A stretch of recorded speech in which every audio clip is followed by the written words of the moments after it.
this is a century for Africa. So there are some impediments here and there, but that doesn't represent Africa. Africa is a huge continent with more than 1.1 billion population and huge opportunity, both abundant human and natural resources.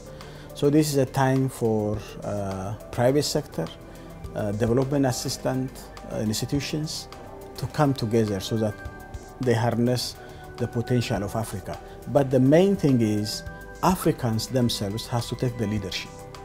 Une amélioration significative des conditions de vie des populations, une lutte plus soutenue contre les inégalités sociales, tout en préservant la base de ressources et en favorisant l'émergence de territoires viables. Africa is in a place today it has never been. And we're seeing unprecedented level of investments coming to the country. But when we talk about industrialization, if you look at Africa, Africa contributes or accounts for 3% of the global trade. Therefore, Africa is not getting its own share of the global wealth. Now is the time. So that's the shift in paradigm. We want to be rich enough, and you need inclusive economic growth.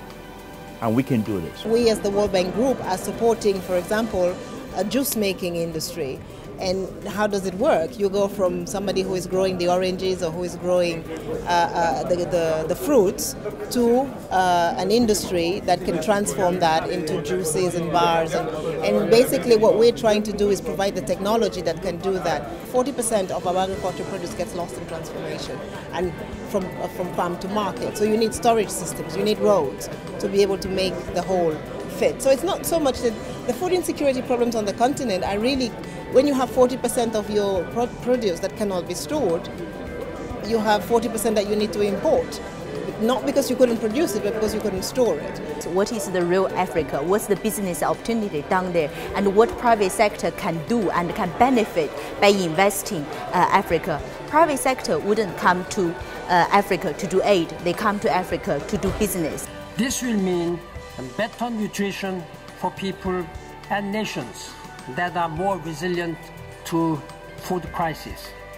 But to trigger large-scale transformation, we need to encourage economies to expand from farms to factories. The agricultural sector can generate jobs in light manufacturing industries like food processing.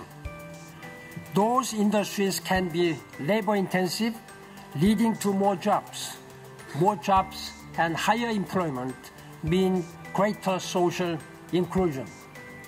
Greater social inclusion leads to better security and lasting peace.